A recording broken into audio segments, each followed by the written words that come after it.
Y hoy tenemos el gusto una vez más de poder escucharlo con un tema súper importante para todos los creativos. Creo que a veces o muchas veces nos atoramos con el tema de la productividad en función de procrastinar por muchísimos pretextos, muchísimos autosabotajes, el cuidado excesivo de la perfección. Entonces, este tema lo hemos nombrado.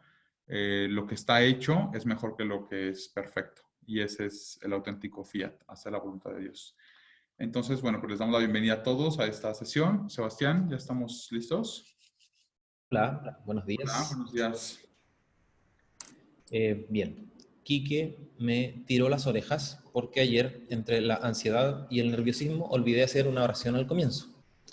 Por lo tanto, los invito a que comencemos esta jornada orando. Yo les voy a proponer una intención en particular, pero seguro que ustedes en sus contextos tendrán otras.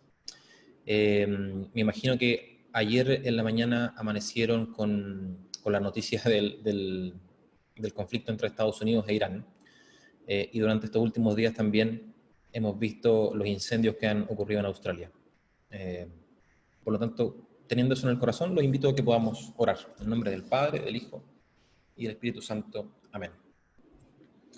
Señor, te pedimos que nuestra comunicación creativa sea un vehículo que transporte la esperanza y la paz en nuestras comunidades, pero también en el resto del mundo. Ayúdanos a iluminar, ayúdanos a ser co-creadores tuyos, y que a través de nuestro ingenio, a través de nuestra creatividad y de nuestro esfuerzo podamos transmitir y comunicar todo eso que tú has depositado en nuestros corazones y que quieres para el mundo. Pedimos la intercesión de la Virgen Santísima. Dios te salve María, llena eres de gracia, el Señor es contigo, bendita eres entre todas las mujeres y bendito es el fruto de tu vientre Jesús. Santa María, Madre de Dios, ruega por nosotros pecadores, ahora y en la hora de nuestra muerte. Amén. En el nombre del Padre, del Hijo y del Espíritu Santo. Amén. Pues bien, Quique ya hizo la introducción del tema y por lo tanto no voy a quedarme mucho en eso. Quiero hacer spoiler de qué se va a tratar esto y voy a resumir el final de la charla al comienzo. Perdón, acabo de hacer clic en algo que no debía. Y es que quiero mover la pantallita mía y no la encuentro. Ay, Dios. Y es que nuestro trabajo productivo nos genera muchos problemas, nos genera muchas incomodidades, nos genera mucha culpa. Al menos para mí, me he pasado muchos años vagando en un ambiente nauseabundo de culpa, de vergüenza, una especie de dolor que llevo en el interior, muy secreto, que me avergüenza mucho además, que me hace sentir además muy irresponsable respecto a aquellos dones, talentos y tareas que me han encomendado otras personas, pero por sobre todo me ha encomendado Dios. Y por sobre todas las cosas, aquellas tareas que tienen que ver conmigo mismo, las decisiones que he postergado, las cosas que en beneficio de mi proyecto personal, vocacional, he dejado para el último o que he postergado.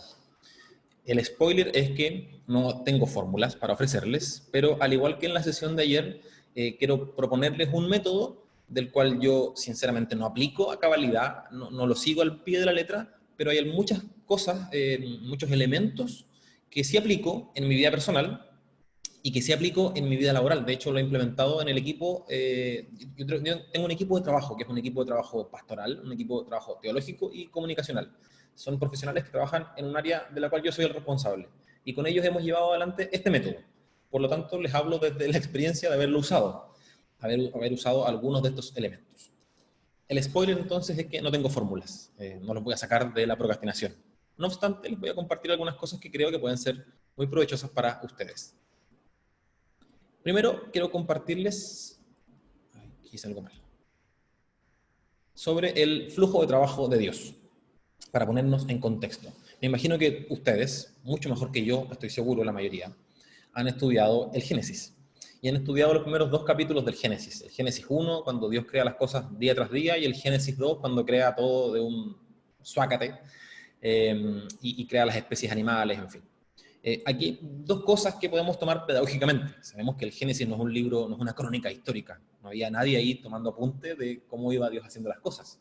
sino que es un texto más bien metafórico, simbólico, que nos ayuda a comprender estos misterios. Pues bien, en el Génesis 1, el Génesis que explica la creación día tras día, vemos un flujo de trabajo súper evidente, de lo genérico o de lo grande a lo más específico o lo más particular, en donde Dios primero prepara los contextos, acomoda los lugares, separa el cielo de la tierra, el día de la noche, el agua de los continentes, en fin, prepara los contextos y luego va afinando detalles.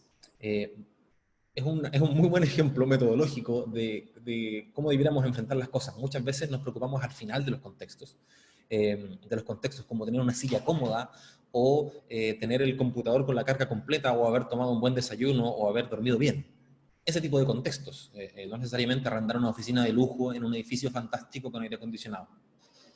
Entonces, preparar los contextos más domésticos nos pueden ayudar mucho para luego hincar el diente en las tareas más pequeñas, más particulares quizás, más de detalle, más de precisión creativa.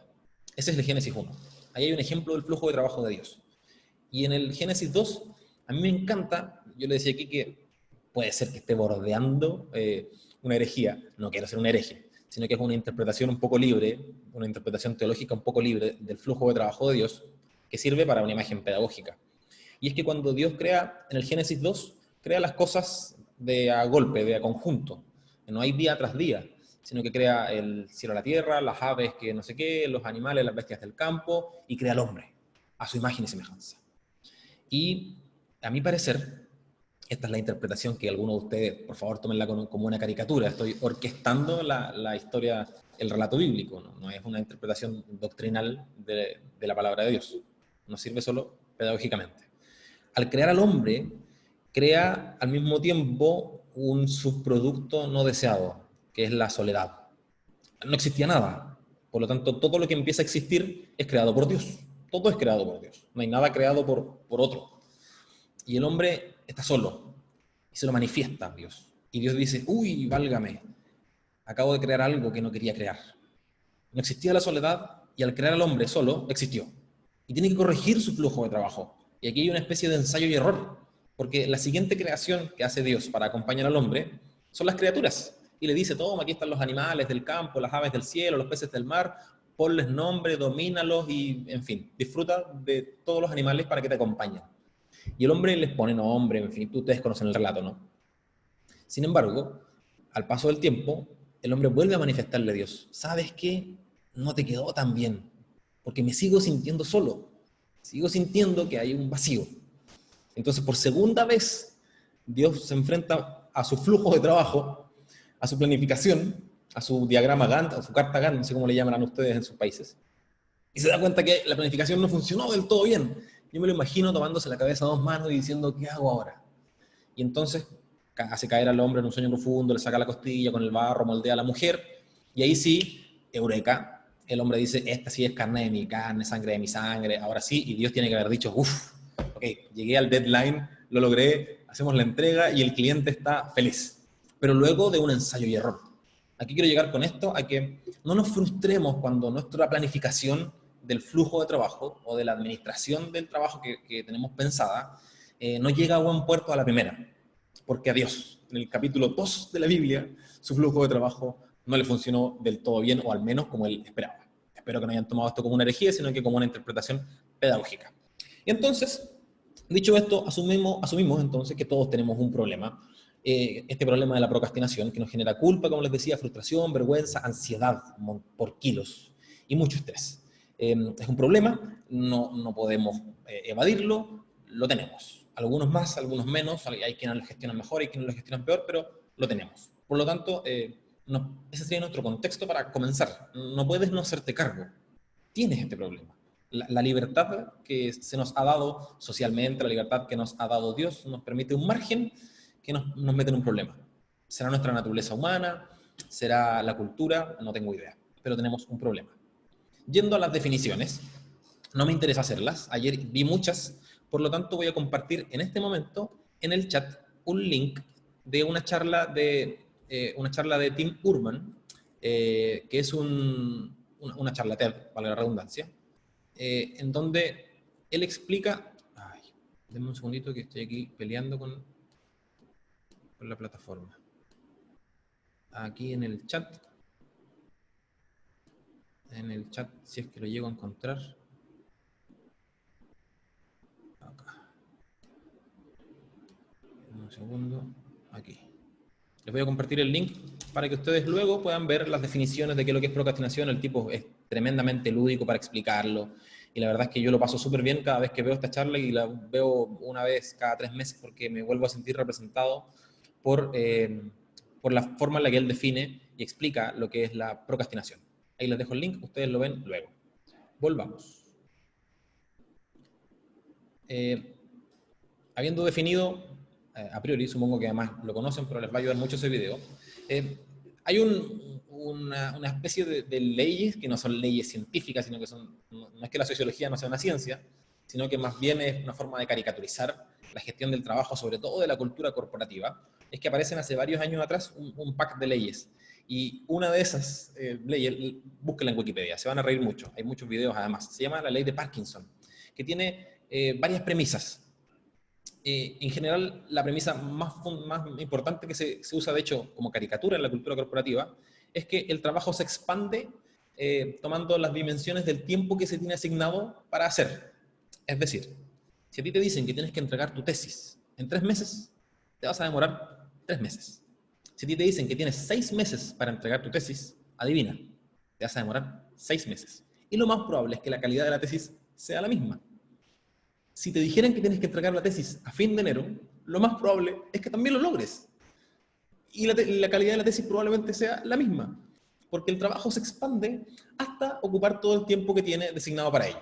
La ley de Parkinson después se desarrolla más y dice los presupuestos también, los gastos, perdón, se estiran hasta alcanzar todo el presupuesto. Es decir, si tengo un proyecto que cuesta, perdón, si tengo un presupuesto para llevar adelante un proyecto, ese presupuesto es de 10, no voy a gastar los 10. Si tengo 5, seguro voy a hacer el proyecto con esos 5. Si me dan 2, me las voy a ingeniar y lo voy a lograr igual. Y si me dan 1000, también lo voy a hacer con 1000. O sea, los gastos se acomodan al presupuesto. Eso quiere decir que cuando tenemos mucho tiempo, lo más probable es que no hagamos las cosas con anterioridad y que tengamos, si nos dan 6 meses para hacer nuestra tesis, trabajemos arduamente los primeros 3 y los últimos 3 nos demos tiempo para revisarla con calma. Eso no pasa. Lo más probable es que dejemos todo para el final o que hagamos cargas de trabajo muy dosificadas, muy bajas, de muy poca productividad, porque sabemos que tenemos 6 meses. Esa es la ley de Parkinson. Y aquí pasa algo importante porque en la historia moderna del hombre nunca habíamos tenido tanto tiempo. Nunca habíamos tenido la posibilidad de hacer tantas cosas. Nunca habíamos tenido tareas tan fáciles de hacer a través de esto, donde podemos hacer reuniones. Imagínense, están yendo a un congreso, a un seminario, sin salir de su cama probablemente. Nunca habíamos tenido tanto tiempo libre, sin embargo, nunca nos habíamos sentido tan ocupados. Y aquí quiero sacarlos de una falacia, que es la falacia de, no es un concepto teórico, un invento mío, de que siempre estamos ocupados, y aquel que está súper ocupado pareciera ser un capo máximo, el crack. Pudiera ser casi un ídolo. ¿Cómo puede ser una persona que se queda hasta tarde, trabaja la semana completa, y qué tipo más trabajador? Eso no es más que el reflejo de la mala organización, de la mala gestión del flujo de trabajo y de que esa persona lo hace pésimo. Porque la vida no debiera pasarte por encima si es que te organizas bien. Y si te quedas hasta altas horas de la noche trabajando, si te tienes que levantar súper temprano, si tienes que almorzar en tu escritorio y si te tienes que llevar trabajo para el fin de semana, para la casa, no es porque seas súper productivo y estés trabajando y seas un ejemplo de empleado o de emprendedor. Todo lo contrario, lo estás haciendo pésimo. Y te está faltando el tiempo porque lo estás gestionando mal. Por lo tanto, lo ideal es asumirse. Si estoy trabajando más tiempo, es probable que lo esté haciendo pésimo. Sin duda, hay momentos de la vida laboral en donde nada nos pasa por encima como un camión y nos pasamos horas y horas, días y días, semanas y semanas trabajando duramente, pero en la mayoría de los casos hacemos todo mal. O sea, no todo mal, pero hacemos muchas cosas mal. Y eso nos hace que tengamos que destinar mucho más tiempo que el que realmente es necesario para desarrollar nuestras tareas. Por lo tanto, si tienes tiempo, no es que no tengas tiempo. Y lo que pasa es que tus tareas, según la ley de Parkinson, se estira conforme al espacio temporal que le has asignado. Asignale menos tiempo. Pon deadlines más cortos. Y sobre todo, a las cosas que no tienen un deadline, ponles uno. Hay sobre todo las que tienen que ver con la vida personal, como discernir mi vocación. No quiero usar nombres para no herir susceptibilidades, pero conozco muchas personas que llevan años y años y años sin aún tomar una decisión porque no hay un deadline, no hay un plazo fijo. Entonces procrastinan los procesos, procrastinan el terminar un noviazgo que es dañino, procrastinan el cambiarse de carrera universitaria sabiendo que ese no es el lugar donde tienen que estar, procrastinan el terminar un proyecto o el comenzar un emprendimiento, porque nadie te apura para comenzar un emprendimiento, a no ser que hayas perdido tu trabajo y tengas necesidad económica urgente. Nadie te obliga a que tú emprendas. Por lo tanto, tú dices, sí, tengo un sueño, me gustaría emprender algún día, y es algún día, un maybe, que nunca llega porque no tiene un deadline. Ponle deadline, acota tus tiempos, porque sí tienes tiempo. Por lo tanto, aquí ya entramos en tierra derecha en el método. Un segundito, ahí sí. Ya entramos en tierra derecha en el método. Este nos va a ayudar a gestionar el flujo de trabajo. Voy a describirlo, voy a intentar ser lo más claro en cuanto a ejemplos de cosas que yo hago en mis tareas cotidianas, que algunas tienen que ver con pastoral y otras tienen que ver con comunicación y con desarrollo orgánico, ¿no?, de la organización. Pero aquí me gustaría que si tienes ejemplos o tienes problemas, que puedas intervenir, que puedan hacer preguntas. Este método, seguro más de alguno lo ha utilizado o lo conoce, se llama Getting Things Done, es de David Allen. David Allen es un personaje que no es necesario que lo busquen porque no se pierden de nada. Es un tipo con una historia de vida rarísima. Fue pastor, fue vendedor de televisión, empresario, un montón de cosas. Y se hizo millonario probablemente vendiendo el libro, no porque sea súper productivo. Pero los principios que trae ayudan mucho y de hecho a mí, yo los utilizo en mi vida espiritual. Como escuchábamos ayer en la exposición de Nabur, de tener un cuaderno espiritual, de poder llevar registro, esto se basa justamente en eso. Yo tengo un cuaderno, lo voy cambiando en la medida que se llena. Y mi cuaderno tiene todo esto mezclado. No las cosas laborales, pero sí mi vida personal y mi vida de oración. Este método tiene eso, calcado. Dos pilares fundamentales. El primero es registrar y el segundo es descomponer aquello que registré. Yo estoy, al menos en mi testimonio, me pasa mucho que llego en la noche pensando en las tareas que debo hacer. Y se me ocurren muchas cosas en la noche. En la noche tiendo a ser más creativo porque tiendo a ponerme más ansioso. Me cuesta mucho quedarme dormido. Entonces, se me ocurren soluciones creativas, se me ocurren problemas que no existían, que debo solucionar, se me ocurren tareas y las invento, en fin. La noche para mí es muy creativa. Y cuando no registro eso, eso queda dando vuelta en mi cabeza y me produce kilos y kilos de ansiedad y de estrés, porque estoy todo el día sintiendo que hay cosas que debo hacer y están aquí en mi subconsciente, cargándome, haciéndome sentir que sí, debo hacer esto y no solo tengo que hacer las cosas laborales, sino que además tengo que resolver estos problemas personales y tengo que pasar al supermercado a comprar pan y frutas, en fin, un montón de cosas que están aquí cargándome. Entonces él pone como una premisa, regístralo todo para que tu cabeza no tenga que estar siendo usada en eso, sino que tu cabeza tenga que estar siendo usada en la creación de soluciones creativas, valga la redundancia, y no en la lista de tareas por hacer. Una vez que pasas todo ahí, tú te despreocupas porque sabes que ya está aquí. Y si se te ocurre algo, lo colocas aquí y te olvidas. Y cuando llega el momento de sentarte a hacer tus cosas, ves la plataforma, el soporte donde registraste y listo. Y empiezas a ejecutar. Luego vamos a ver cómo se ejecuta, cómo se prioriza. En fin, hay una pregunta acá que dice así. Dame un segundo que quiero salir del PowerPoint. Pregunta. ¿Por qué una persona dilata las cosas? ¿Por qué al fin y al cabo es delicioso tener una relación en la cual uno no tiene intereses amorosos ya? Ocurre con estudio y trabajo, de verdad. ¿En qué beneficia a uno torturarse en una relación mala? No beneficia en nada. De hecho, básicamente lo que estoy compartiendo, o sea, la definición de la procrastinación es una definición viciosa, no virtuosa. No nos beneficia en nada. Este autor, Tim Urban, el del video, él dice que llama a ese lugar dark playground o algo así, como el patio oscuro. O sea, es un lugar donde se supone que lo pasamos bien, es placentero, porque es cómodo, pero es oscuro. O sea, es más fácil evadir, como lo conversábamos ayer, aquellos que estuvieron en el tema de negociación, es más fácil evadir porque me evito los problemas pero la sensación es muy amarga. Entonces, la verdad es que no hay razones lógicas para procrastinar. Si no conozco ningún procrastinador feliz y orgulloso de serlo. Quizás es chistoso, pero nadie es feliz. No es beneficioso. No, es vicioso.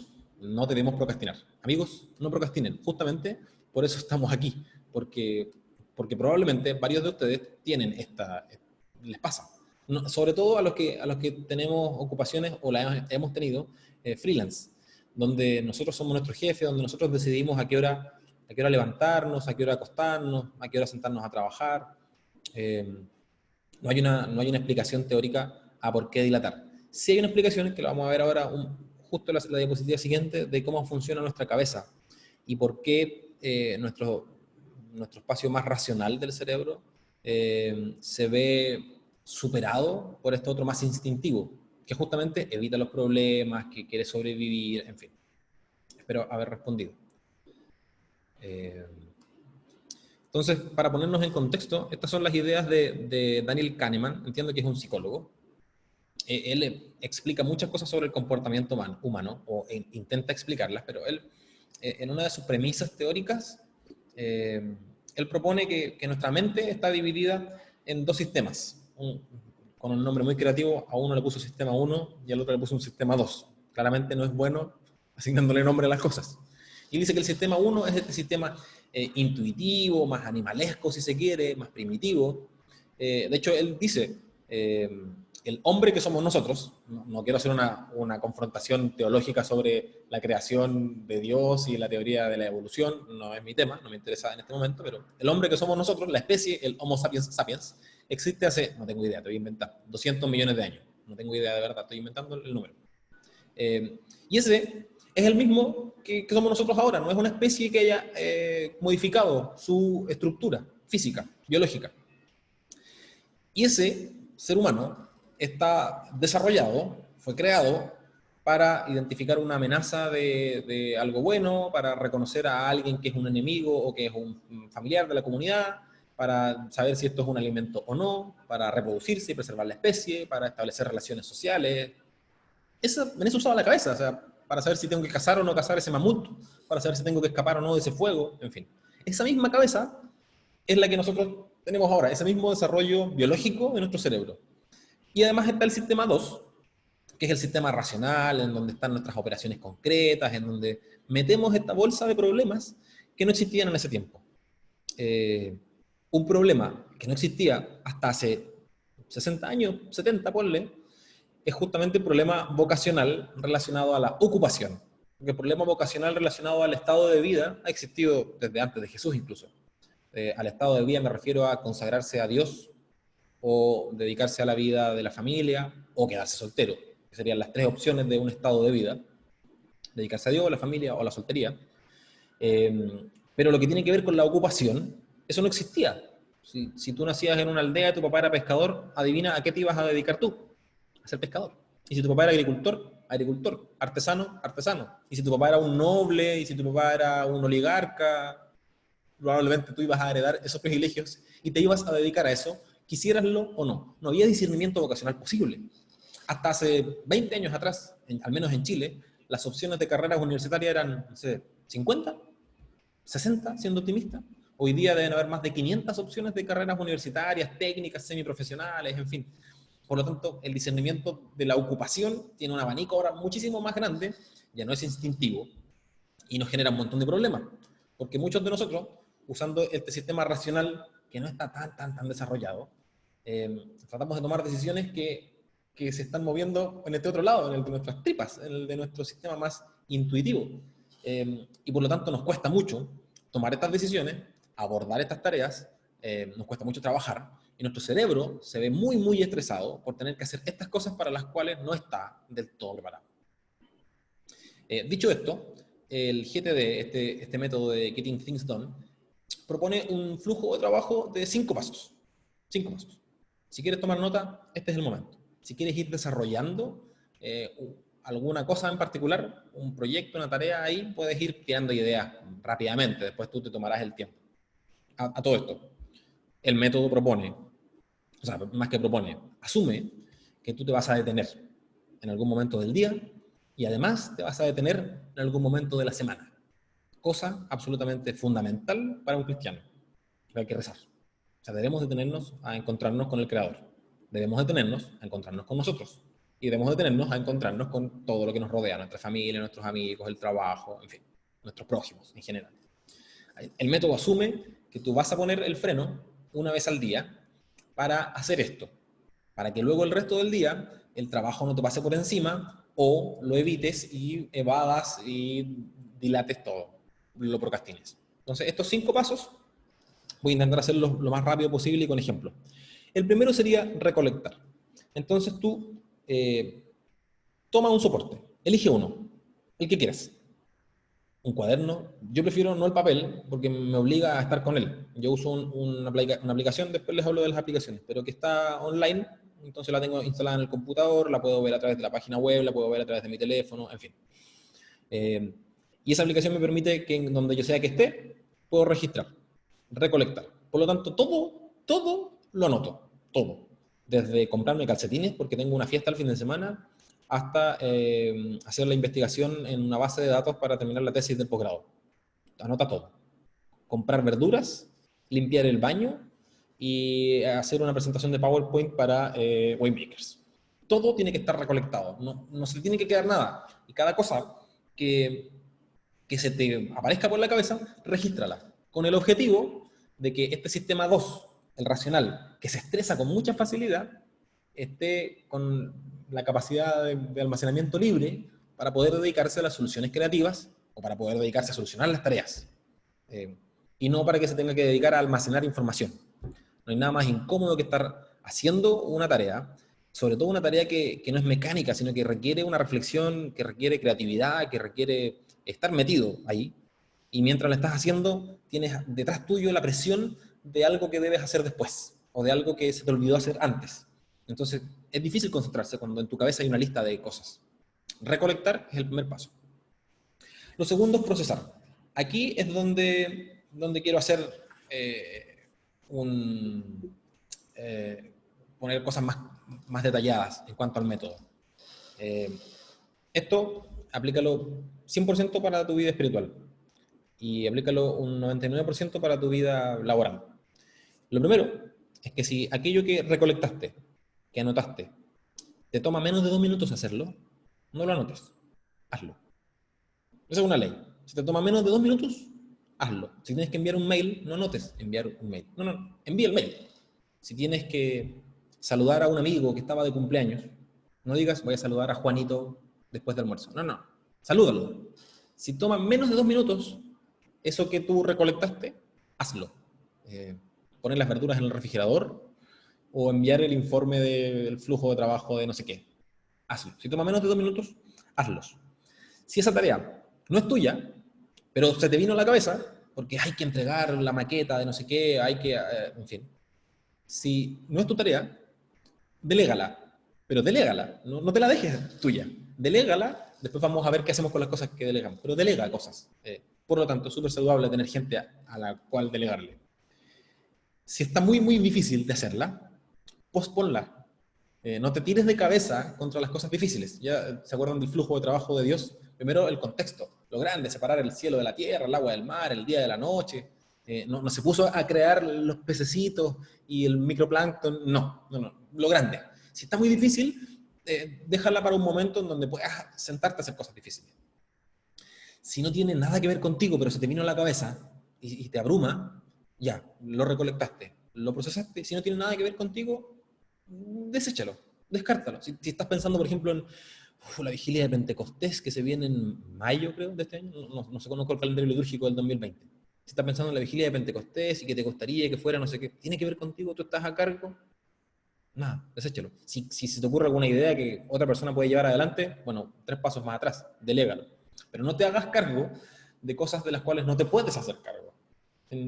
No te coloques más cosas en la lista, porque esto solo hace que ese ambiente nauseabundo, ese patio trasero oscuro de Tim Urban, se vuelva más nauseabundo, se vuelva más lleno de culpa, más lleno de vergüenza, más lleno de sensación de mediocridad. Y si tiene que ver contigo, si tiene que ver con tus tareas, si tiene que ver con las cosas que tú sí tienes que hacer, entonces lo organizo. O sea, si es algo que yo puedo hacer, lo organizo. Vuelvo a traer los pasos. Si tomo menos de 2 minutos, hazlo. No lo notes, hazlo. Por favor, en este momento, escríbele ahí a alguien, oye, te extraño. Sería bonito verte mañana domingo, que tenemos día libre. En fin. Si no es tu tarea, delégalo. Busca gente competente a la cual delegar. Si está difícil, posponlo para cuando sea un momento apropiado para poder dedicarte a eso y hacerlo bien. Algo difícil, mal hecho, no va. Si no requiere ninguna acción tuya, a propósito, eso lo salté, si no requiere ninguna acción tuya, pero está ahí, anótalo y listo. Anótalo. Nada. O sea, a fin de año se van a cobrar las contribuciones de la vivienda. Listo. Tú no tienes que hacer nada, te van a cobrar. Déjalo ahí. Pero que esté presente, que va a ocurrir. Si no tiene nada que ver contigo, deséchalo. Y si tiene que ver contigo, organízalo. Me preguntan si hay una app para hacerlo en este orden. Hay muchas apps. Anoté una lista, de hecho. Wunderlist, les anoto el nombre en el chat. Una vez le mando la lista a Quique, pero Wunderlist, que es la que yo utilizo, se escribe con W, creo que lo puedo anotar ahora en el chat, en este momento. Pero hay muchas. Trello, se escribe Trello, Evernote, no sé, Todoist, hay, no sé, deben haber 100 aplicaciones para... Aquí está, gracias, Quique. De verdad, hay cientos de aplicaciones. La mayoría se pueden usar al mismo tiempo que se pueden usar en distintos soportes al mismo tiempo. Entonces, si escribes algo en el teléfono, luego te sientes en tu computadora y está también ahí. Bueno, habiendo dicho esto de procesar, una vez que lo procesaste, viene el momento de las cosas que sí tengo que hacer. Este es el momento donde los procrastinadores sufrimos.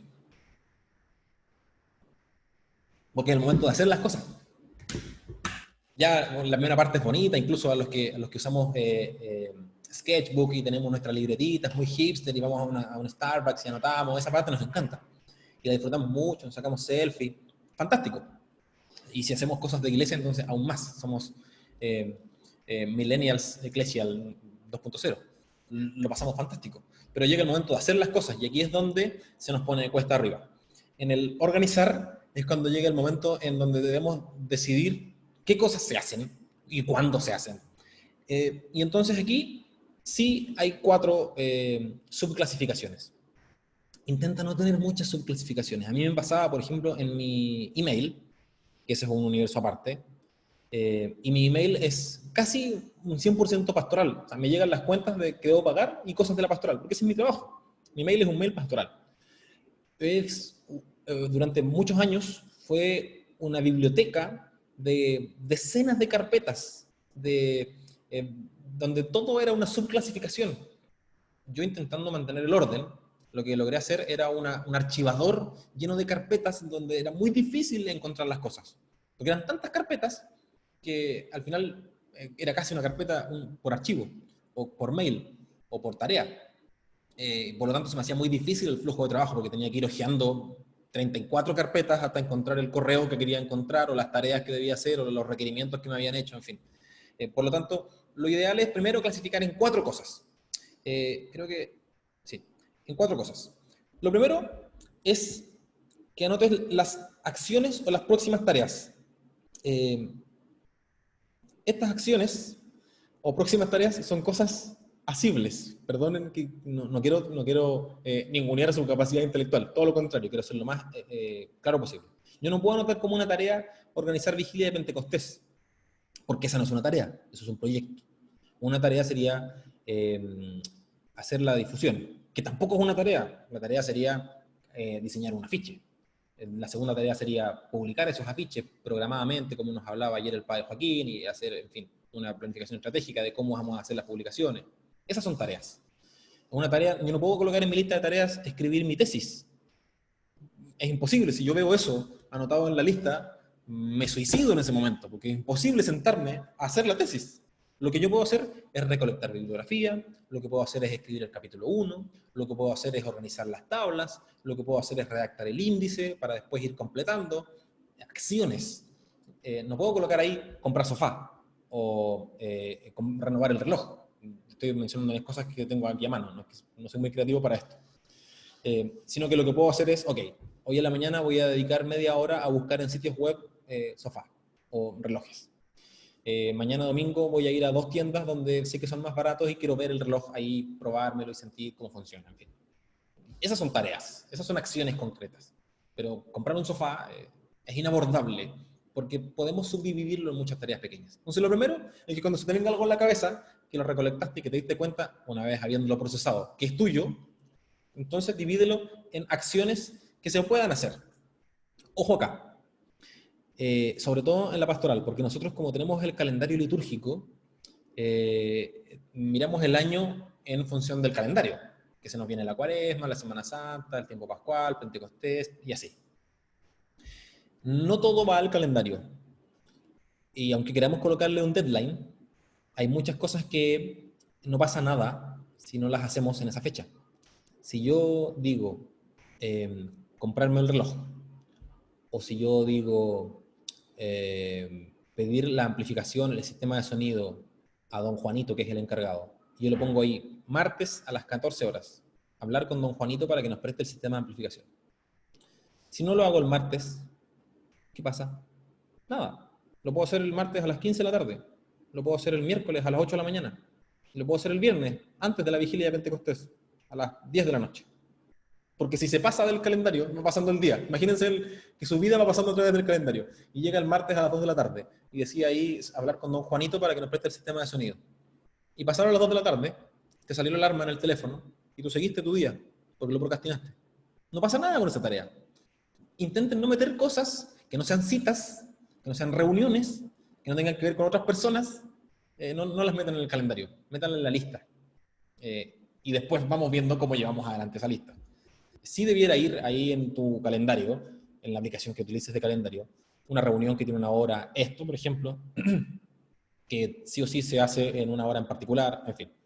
Las otras cosas no las metas al calendario porque lo más probable es que va a pasar ese día, va a pasar esa hora, no la hiciste y solo vas a sentir la culpa del procrastinador. Este sería el primer subconjunto de cosas, acciones, tareas, cosas que se deben hacer, que tú puedes hacer. Segundo. Que tú puedes hacer y que ya las subdividiste, que ya las separaste al punto de convertirla en una acción concreta que se puede hacer. Me imagino que para el lunes tienes tareas importantes. Haz el ejercicio con las cosas que tienes para el lunes y subdivídelas. No pongas ahí diseñar campaña. No. Divide eso en tareas pequeñas y ve haciendo esas tareas chiquititas. Hay un dicho medio malo, pero es que un elefante se come de a pedazos pequeños. No puedes pretender tragarte el elefante. Conviértelo en pedazos pequeños. La segunda clasificación se llama proyectos o incubadora, que son cosas que no puedes hacer ahora, pero que se deben hacer sí o sí. Y por lo tanto, anótalas ahí. Son cosas que se deben hacer, que tengo que hacer, que debo seguir desarrollando. Entonces, cuando te sientes a revisar tus listas de quehaceres, vas a ver que está esa incubadora ahí y puedes ir agregándole nuevas tareas. Te vas a dar cuenta, que va a llegar un momento en que ese proyecto ya se convierte en una acción concreta y por lo tanto al convertirse en una acción se puede desagrupar en tareas pequeñitas. Entonces ahí ya lo podemos hacer. Pero mientras está en la dimensión o en el espacio de los proyectos, entonces está difícil. El primero, acciones o tareas. El segundo, incubadora o proyectos.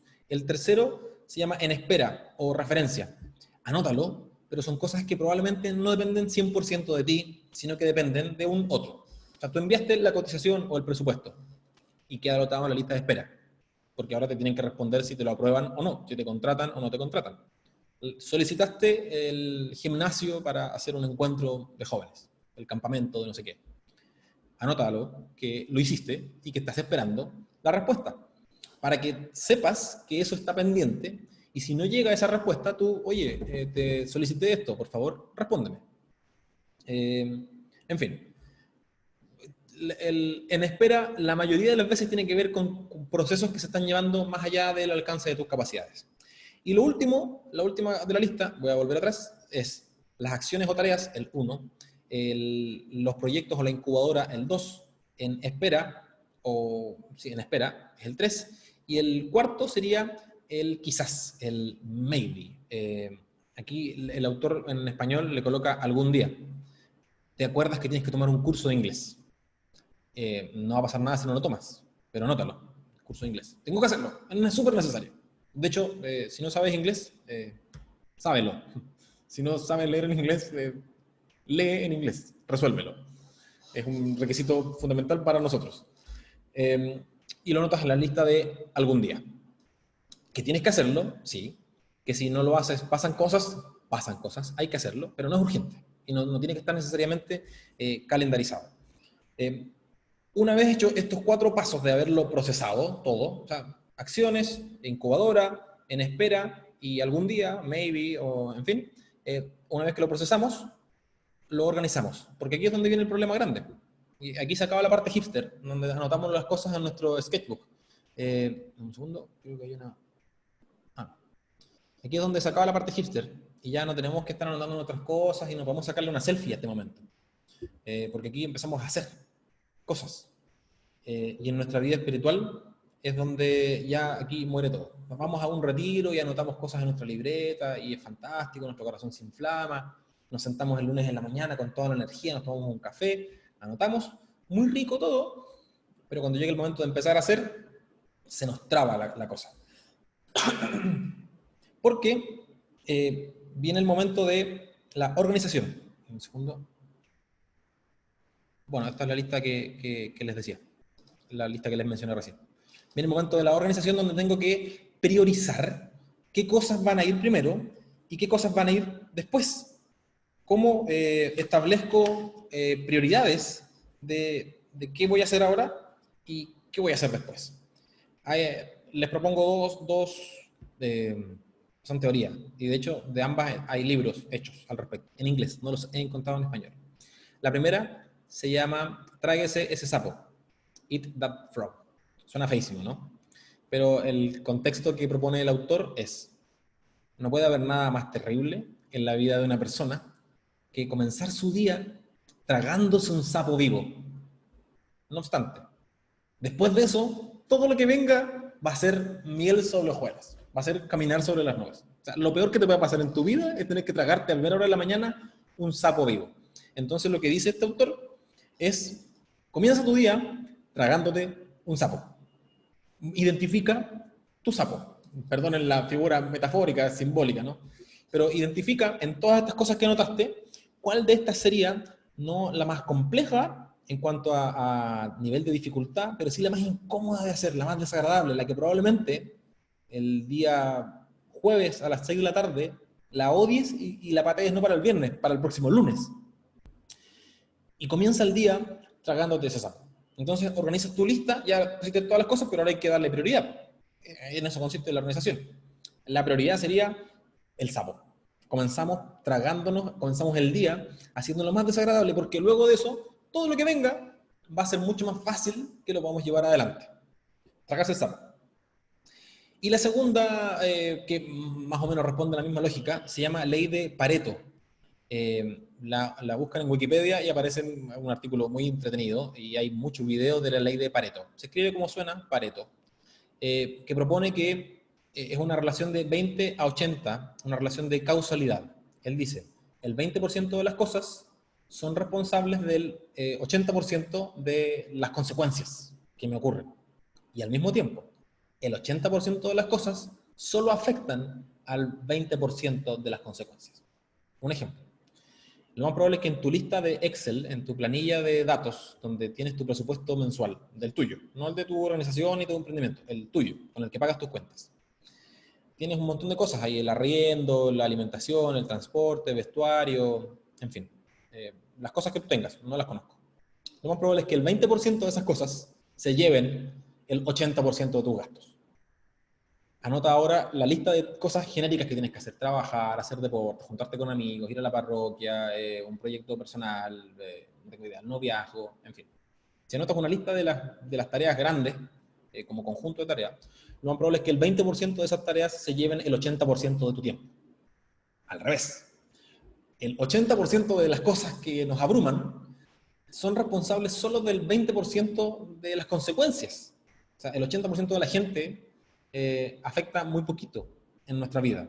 Pero hay un 20% de personas que si nos miran feo, nos echan a perder el 80% del día. Que si ese 20% de gente tiene una mala interacción conmigo o yo con ellos, el 80% del resto de las cosas que pasen se van a ver afectadas. Entonces la ley de Pareto propone que tú identifiques cuál es ese 20%, porque ese 20% va a tener consecuencias sobre el 80%. Si solucionas este 20%, tienes asegurado un 80% de éxito. Esa es la relación de la ley de Pareto. Bueno, esta es la lista que yo ya les había dicho para organizar las cosas, para procesarlas, para luego organizarlas. Lo cuarto vendría a ser justamente el revisar. Tengo mis tareas hechas, las organicé, entonces ya tengo priorizado, ya sea que te vas a comer un sapo o que identificaste el 20%, pero hay algo que tienes que hacer sí o sí. Algo tienes que hacer, no puedes procrastinar todo en tu vida, al menos comer. No puedes procrastinar la alimentación o el sueño.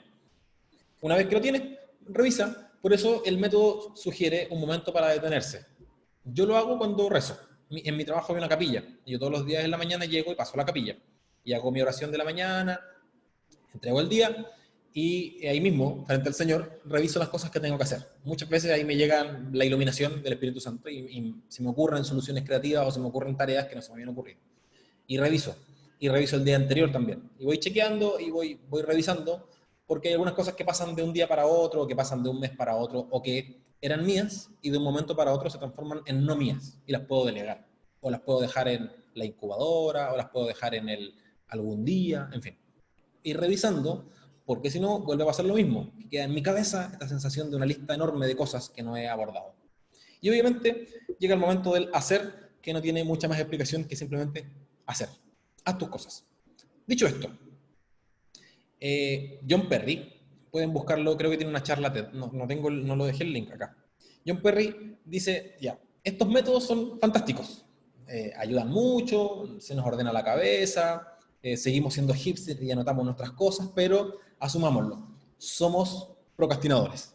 Y por mucho método que tengamos, vamos a seguir procrastinando. Y nos va a durar el impulso durante algún tiempo, pero pasando las semanas se nos va a caer. Él propone dos cosas. Primero, intenta mantenerlo lo más simple posible. No tengas 10 listas distintas. Una lista. Y en esa lista mete todo. Mete, insisto, desde comprar calcetines hasta la recopilación bibliográfica de tu tesis. En tu correo electrónico igual, no tengas 20 carpetas. Ten 5, 4. Y organiza las cosas lo más simple posible. Porque si tienes un sistema súper complejo, con 25.000 clasificaciones, si el escritorio de tu computadora tiene 400 carpetas, eso es inabordable. Y lo más probable es que, claro, comiences tu semana pegando post-it en todas partes y con tu libretita muy hipster, muy motivado, pero no lo vas a poder sostener en el tiempo. Y en 2 meses más vas a volver a caer en esta vorágine de autodestrucción y sentimiento de culpa del procrastinador. Mantén el método lo más simple posible. Y en donde este tipo desarrolla más la idea, además de decir que lo mantengamos simple, es que hagamos una procrastinación eficiente. O sea, primero, asume que eres un desastre, asúmelo. El método te funciona más o menos, intentas, pero cada cierto tiempo se te cae, asúmelo. Eres un procrastinador y se te da vuelta todo una vez al mes. Y se te vienen los plazos encima y te quieres morir. Por lo tanto, ya que eres un procrastinador, no te castigues, asúmete, no te juzgues, no te hagas daño y haz algo. Cualquier cosa. Hacer algo es mejor que no hacer nada. Y si ves que el día se te está pasando, y que las horas se te están pasando, y que no estás haciendo nada, y que tú querías comerte ese sapo y no te lo pudiste comer, y que hiciste el 20-80 de la ley de Pareto y el 20% no lo hiciste, haz algo. De la lista, haz cualquier cosa, pero haz algo. Y mantente constantemente haciendo algo. No dejes momentos vacíos en donde caigas en una espiral de autodestrucción navegando por YouTube o revisando el timeline de Twitter o de Instagram o en fin. No te permitas ese paso, sino que sigue haciendo cosas, aunque sean tareas chicas, aunque sean tareas que son parte del 80% y que por lo tanto afectan muy poco en el resultado final de tus procesos, de tus tareas, de tus proyectos, en fin. Haz algo. Esa es como la premisa fundamental. Pueden buscar más cosas de la procrastinación eficiente. A mí me hace mucho sentido porque a mí el método me ayuda, como yo les comentaba, pero tiendo a trastabillar una vez al mes y se me amontonan, se me aglutinan las acciones porque aunque estén ordenadas, me cuesta llevarlas adelante. Entonces esto te ayuda un poco a liberar la culpa. No es una invitación a la mediocridad, ni a caer en un círculo vicioso de procrastinación, pero sí es una invitación a asumirse, asumir el desastre que somos, sobre todo los que tienen tareas freelance, en donde ustedes, si quieren, durante todo el día ven series de Netflix y después trabajan en la noche hasta las 5 de la mañana. Eh, Sobre todo esos.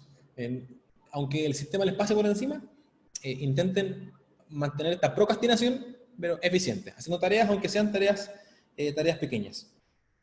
Creo que hasta ahí eso, sí. La última parte, que es, aquí les voy a compartir un link, denme un segundo, porque para no entrar en definiciones, y la verdad es que a mí me parece súper, súper, súper necesario que puedan ver esto para su salud espiritual y mental, y que nadie caiga por el abismo de la depresión, producto de no lograr sus tareas, siendo ustedes mismos los que se boicotean.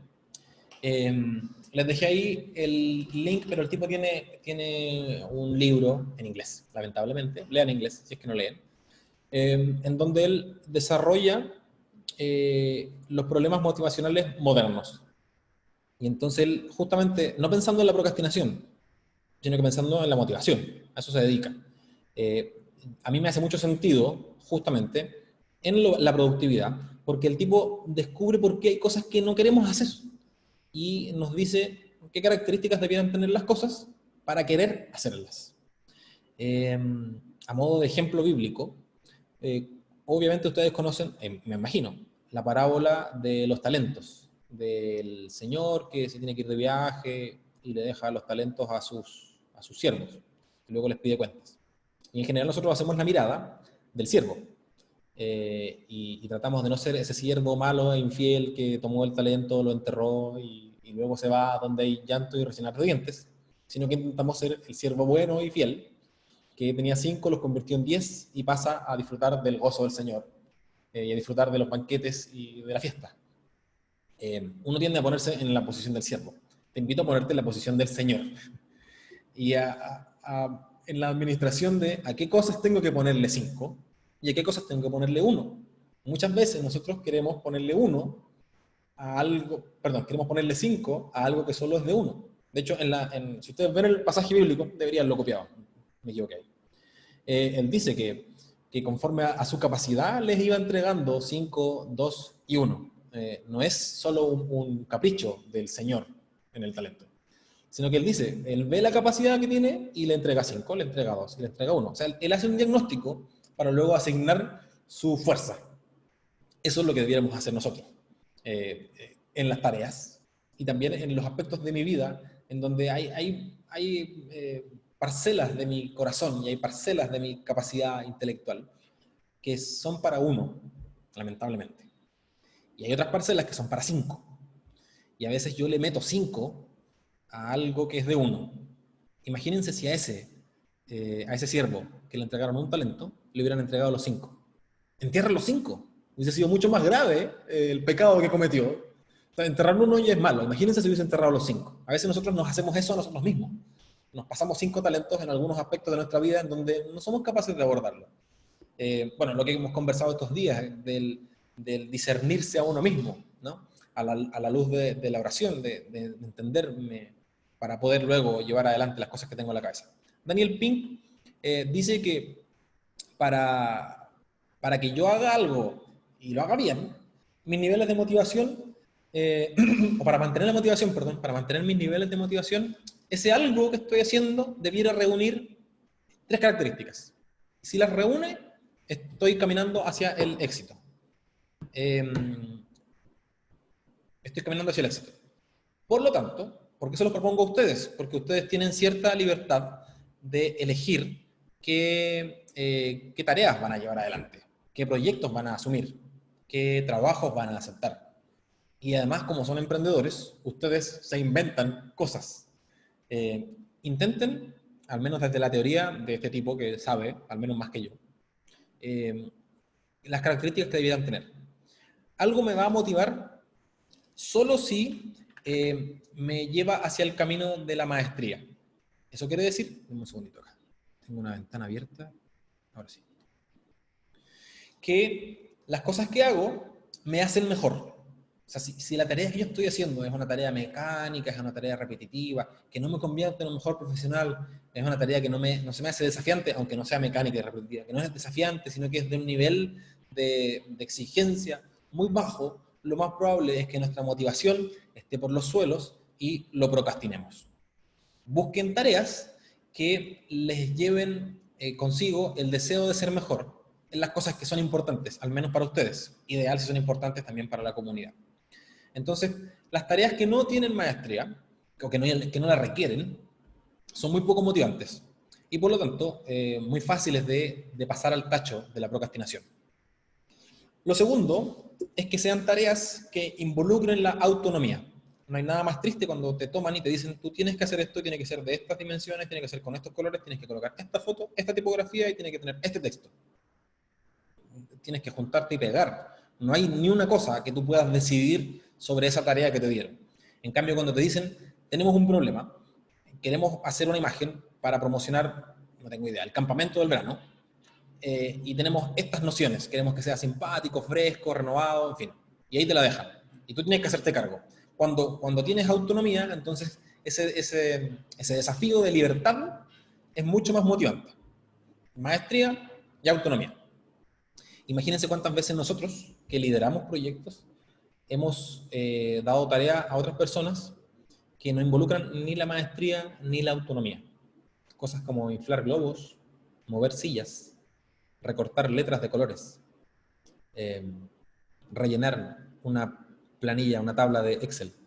¿Cuántas veces hemos ninguneado la capacidad de otros y hemos hecho que nuestros equipos de trabajo se desmotiven porque les asignamos tareas desmotivantes desde este punto de vista? Y el último es que las cosas que hacemos tengan un propósito, es decir, que mis acciones sean trascendentes. Ideal si mis acciones son, si tienen que ver con el propósito mío, con mi propósito vocacional. Ahora, si no tienen que ver con mi vocación, yo les comentaba ayer que trabajo para una congregación religiosa que tiene un hogar que acoge a personas con discapacidad en situación de abandono. Yo no me siento llamado particularmente a trabajar con esa parcela de la iglesia, con esas ovejitas. Sin embargo, ese trabajo supone un propósito tan grande que a mí me fascina. Insisto, yo no me siento llamado a trabajar, yo me siento más llamado a otras parcelas dentro de la iglesia. Pero el estar ahí es un propósito tan grande que la tarea se me hace muy, muy motivante en cuanto a tiene que ver con eso. Hay otras cosas que no tienen que ver con eso y no hay maestría, no hay autonomía, no hay propósito. Entonces busca en las cosas que te propongas a ti mismo para mantener tus niveles de motivación y que la lista de cosas que anotamos recién se puedan hacer en realidad, que supongan maestría, que supongan autonomía y que supongan propósito. Pero no solo eso, con esto ya voy terminando. Y es que cuando tú le asignes tareas a otras personas, procura que cumpla con estas características y que no sean tareas vacías o mecánicas. Aquí entonces donde viene el discernimiento también de nosotros hacia la comunidad y que nos comportemos como el Señor de los talentos, en donde al que tiene capacidad de administrar 5 le pasemos los 5, que el que tiene capacidad de administrar 2 le pasemos los 2 y el que tiene capacidad de administrar 1 le pasemos 1. La estadística es positiva. 2 de 3 aciertan en el blanco y hacen muy bien su trabajo. Y hay uno que falla, lamentablemente. Lo más probable es que en nuestros equipos de trabajo, si organizamos las cosas así, tengamos también un éxito de 2 de 3, que al menos para mí es un éxito. O sea, si es 2 de 3, yo compro el método. Y de 8 talentos que tenía el señor, terminó con 14 talentos. Lo hizo fantástico, perdió 1. Fantástico. Entonces, que ustedes puedan imponerse a ustedes mismos, ya que son emprendedores, y cuando coordinen otros grupos, que puedan también suponer estas nociones al darle las tareas a otras personas. Dicho esto, Quique, estoy abierto a que me pregunten cosas o a que comenten el lago de tristeza y desolación en el que están sumergidos todos ustedes. Sí, yo creo que la procrastinación es un claro ejemplo tanto de causal y tiene 1000 consecuencias en la desolación creativa. Y pues nada, te queremos ir agradeciendo por compartirnos estos puntos. Yo aquí iba a toda prisa apuntando 1000 cosas. Abrimos ese espacio para quien quiera preguntar, pedir más aplicaciones capacitaciones, más TED Talks, más bibliografía o lo que sea. Fíjate, Sebastián, y a todos los participantes les quiero compartir. Se me hace como muy padre que iniciemos este tercer día, que justamente está centrado en ya una parte más aplicada de todo lo que hemos visto. Creo que hemos trabajado temas súper interesantes y curiosamente, hoy que terminamos, arrancar con esto que ya nos lanza a hacer las cosas, me parece sensacional. Hablaremos más adelante de conversión creativa, hablaremos de dos tendencias muy fuertes, la gamificación y el diseño centrado en las personas. Y comenzar con esto, la jornada, me parece increíble. Yo les quiero compartir, hay un libro que se llama Eficiencia sin fatiga, es de Narciso Irala, un jesuita. El libro está medio viejito, yo lo encontré en una feria de libro y es un libro que he estado repasando en estas últimas semanas y hay una frase que me gusta mucho, se las quiero compartir. Todo el libro habla en torno a la atención y cómo la eficiencia correcta, que es mucho el tema de la productividad, cuando está bien ordenado, provoca descanso, realización, hablaremos también de consolación y muchas cosas. Pero cuando es desordenada, cuando hay procrastinación, cuando hay todos estos factores que Sebastián nos iba compartiendo que van entorpeciendo nuestra actividad, hay un agotamiento no solo físico, sino intelectual, y el autor habla también de que hay un agotamiento afectivo y espiritual. Entonces, la frase dice así: por la atención bien dirigida, los sabios han realizado sus descubrimientos, los artistas sus obras maestras, los industriales y comerciantes sus fortunas, y los santos su perfección. La voy a repetir. Por la atención bien dirigida, los sabios han realizado sus descubrimientos, los artistas sus obras maestras, los industriales y comerciantes sus fortunas y los santos su perfección. Igual trataré de publicarla ahí en el contenido de la cuenta de Instagram. Y bueno, el libro es muy bueno, si lo pueden ahí googlear, no sé si está disponible en venta en internet, pero vale mucho la pena. Y aquí puede haber, sí, voy a repetir el nombre del libro que estoy citando, Eficiencia sin fatiga, de Narciso Irala, jesuita. De estos temas, Sebastián, creo que hay un montón de TED Talks y de recursos. Yo también soy muy fanático de las aplicaciones.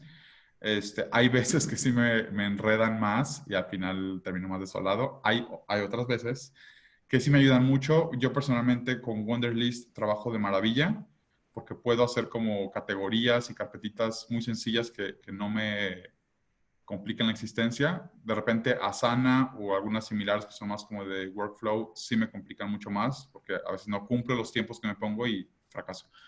Pero Wunderlist me funciona muy bien, incluso hasta para desarrollar proyectos completos, pulverizar todo lo que requiere un proyecto en muchas acciones chiquitas, ayuda muy bien. Bien, nos dejó Sebastián el libro del método que nos mencionó, me lo van a cobrar, claro que se los comparto. ¿Alguien más? Para Joaquín, espectacular, gracias. Parece que no tenemos preguntas. Fue bastante claro y creo que es metodologías y puntos muy concretos para aplicar a partir de hoy mismo, a partir de mañana mismo. Con los temas que siguen, creo que nos ponemos... Acabas de procrastinar el comienzo, a partir de mañana. Sí, ya sé. Bueno, a partir de la siguiente sesión, creo que va a haber, si no me equivoco, algunos puntos muy, muy prácticos con Marijina, con Maripaz, conmigo también más adelante. Entonces, pues ya está. Estamos terminando muy bien en tiempo. Es nuestra primera sesión de este módulo, el tercero y el último de nuestro seminario de creatividad apostólica. Sebastián, muchísimas gracias. Esta sí fue tu última aparición aquí en Cámaras y Micrófonos. Gracias por todo lo que nos compartes. Esperamos seguir contando contigo para siguientes ediciones, esfuerzos creativos y formativos. Te mando un abrazo fuerte y nos vemos en la próxima sesión. Chao.